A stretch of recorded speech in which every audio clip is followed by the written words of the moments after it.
Hey everybody, welcome back. It's MJ here, Just Plain Fun, and as you can see, we're going to do an inventory on the number 45. This is going to be the first in a series of videos.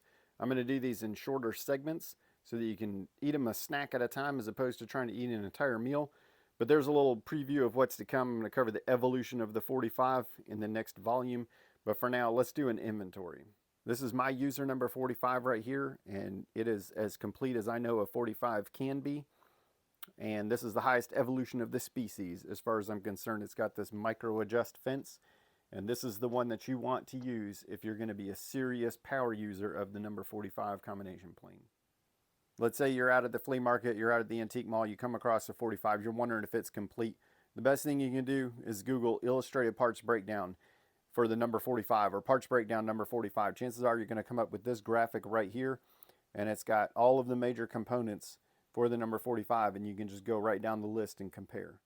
And incidentally, if you wanted to order parts, it's really easy to just order them by these numbers right here. You just contact one of us part suppliers and you say, hey, I need, part number 71, and we can look it up for you. This is in this book right here, which you can pick up on eBay. You can find it on Amazon. You can buy it from me. I have multiple copies of it, and it's super helpful to have. And I'd put this as number 2 on the best references for the number 45.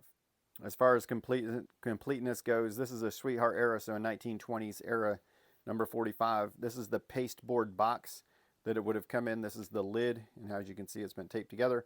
This is the bottom of it. So what I'm going to do is I'm going to put away the less common and less critical parts. If you're not concerned about having a complete one, you just want to have a user 45, you're not going to need the shipping block right here, which is our best guess of what that is. You're not necessarily going to need the envelope with the 2 spare spurs in it, so we'll put that away for now. The screwdriver, it's nice to have. It's not an absolute 100% necessity. And then in terms of importance, unless you're doing center beating, you don't need the camrest or cam stop right away. It's nice to have, again, to be complete, but it's not an absolute must. And then the slitter depth stop, and the screw for those, not must-haves unless you're going to be cutting thin veneer, or if you just want to have a complete tool, then by all means hunt these down, but you're not going to necessarily need them. And then there's the original paperwork that would have come with the number 45 when it was purchased new. This is not an absolute must-have, it's a nice to have, but this same information is available in this book as well as some other publications.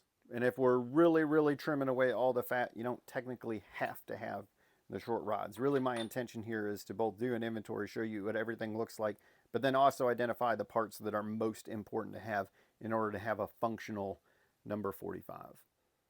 I know lots and lots of folks that start out with just a basic model and then they add components as they go. If you're not lucky enough, or if you're not wanting to spend, $300 all at once to buy a complete one, you might buy just a beginner set and then slowly build over time. Arguably the most important thing is to try to get at least some cutters, if not a full set of cutters when you buy one, because those can be the hardest and sometimes the most expensive item to purchase.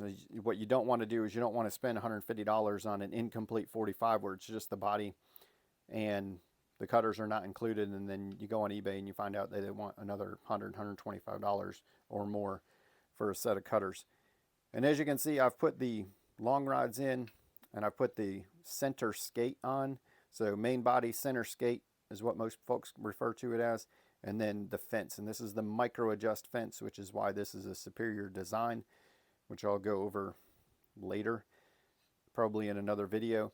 And as you might have seen, I did not tighten anything down until I had the entire thing assembled. And that is one of the most important things that I've found, is you don't want to tighten anything down until you have everything installed. And that applies for use as well, because if you want everything to slide freely on there in order to be able to get it into rough position, then you don't want to tighten everything down. Once you do have it set, then you go through and you tighten everything finger tight, make sure it's where you want it, and then go back with, your screwdriver, for example, to tighten these little dudes down. And then the rest of these are just going to be by hand.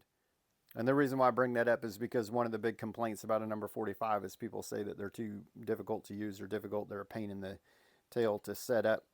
But I find that it's just a matter of trial and error and a lot of experimenting, or some experimenting.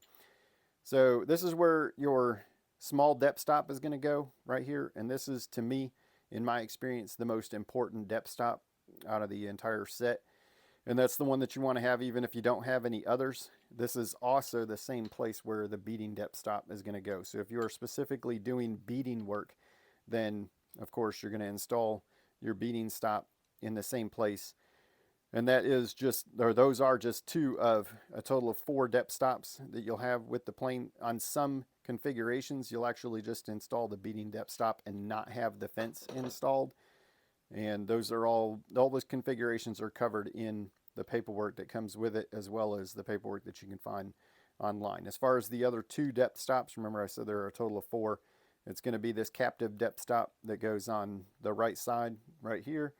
And then you already saw the slitter depth stop, which is going to go right here in the back. And this is only going to be necessary when you're actually doing slitting work, which is cutting thin veneer, for example. And the reason why I listed the screwdriver as a nice to have is because, of course, the screwdriver is specifically designed for the number 45. So, of course, it's going to work well here, but where it really shines is on the spurs, which I did not cover as a separate item. But that is something that you want to look for when you're out there in the wild. Of course, it's nice to have the bag with the 2 extras that came with it, but you do really want to have 2, and you want to have these points where at least 1 or 2 or more points are still serviceable, because anytime you're going across the grain, it is nice to have those. Unless you're the kind of person that uses a marking gauge, for example, or marking knife to cut your fibers, and then that's not near as important to have the spurs. But the takeaway there is, if you can find the screwdriver, if you can find a 45 that has the screwdriver with it, then that is a huge bonus to have. And we are doing inventory, and I've showed you what the different depth stops do. So now let's talk about what the Camrest, or the cam stop, we're going to call it a Camrest for the rest of the video. But let's go ahead and talk about what that does. It is for center beading specifically. And so I put a beading iron in here just to show y'all. I've got my center skate lined up, and it's supporting along with the main body. It's supporting that. I would do some more fine tuning if I was doing actual beading work, but just for demonstration purposes, this is what we're going with. And by the way, this has a little brass plunger in there, nice soft metal, so you can lock it into place. Look for that when you're out in the wild and you're looking for these. You might be able to use that as a negotiating point, because it's not uncommon for both this screw and the brass plunger to be missing from the Camrest or cam stop. So I'm all set up here, or I'm started here, and this fence, this is one of those little known facts. There's 3 different ways that you can connect this fence, or at least 3. You can go in the upper set of holes right here, and that's where you would need the fence potentially to go underneath the skate. So let's say we're using it as like a moving Philister plane. You can set it in the top set of holes, which is probably the most common configuration. But specifically, if you're doing beading work and center beading work, you can actually turn the fence around, and you can put the fence on backwards like so. And it is designed, that flat spot right there on the back right there is designed to still function as a fence for you for doing beading work. And in this case, and if you ever, get bored and read the instructions, it actually talks about you can actually do a beading work 8 inches from the edge, like so. And that's one of the advantages of this particular fence. I did make one small correction off camera. For this configuration, you do want to use the lower set of holes on the fence. But as you can see, I'm set up here, and then this is one of those really neat things about the Camrest that is, again, not as well known. What you're going to do is you're going to slowly roll this Camrest out of position and out of the way. And by the way, you can put this on either set of rods. The instructions talk about it helps stabilize when you're doing this work. But the advantage here, you're going to keep that just kind of snug. But what you can do is, as the plane is lowering, because you're beading, and so this body is going to sink lower into the material, you actually can roll the Camrest out of the way.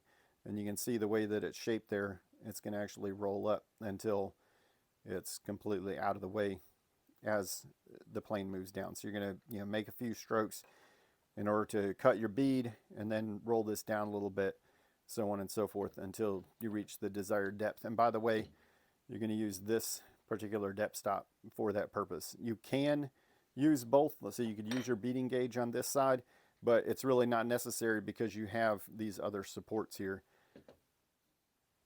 And just in the interest of being thorough, you know, again, we're doing inventory here and covering what all the different things do.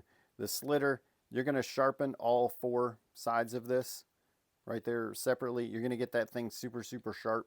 And then let's say that you had some thin veneer that you wanted to cut and it's not worth getting the saw out. Maybe you don't have the appropriate scissors. And remember, this tool is, you know, was originally designed over 100 years ago. So things are a little different, or a little different back then. But you would actually have your nice sharp slitter set up there, and you would actually pull the slitter back along your veneer in order to slit it, or in order to cut it.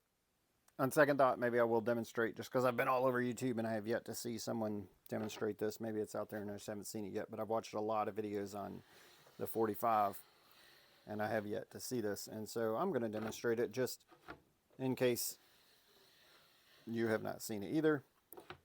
As you can see, I'm using the fence. I've got it positioned against the stock, and I'm using my left hand to apply pressure. This is not super thin veneer. It's just the closest thing that I had that was close to veneer that's thin.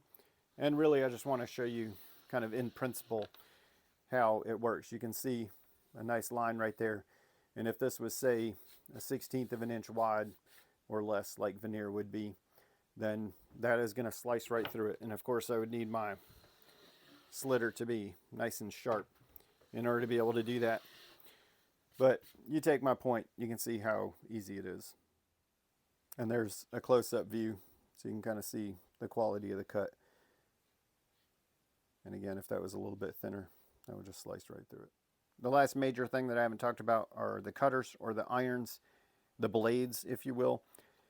And if you're lucky enough to have a nice label like this on your cutter box, or in this case, the sleeve that goes over them, then it actually gives you an inventory. So it says the box contains 6 beading cutters. So it's going to be, you know, those 6 right there. The 2 match cutters is going to be these 2 right here for doing tongue and groove work.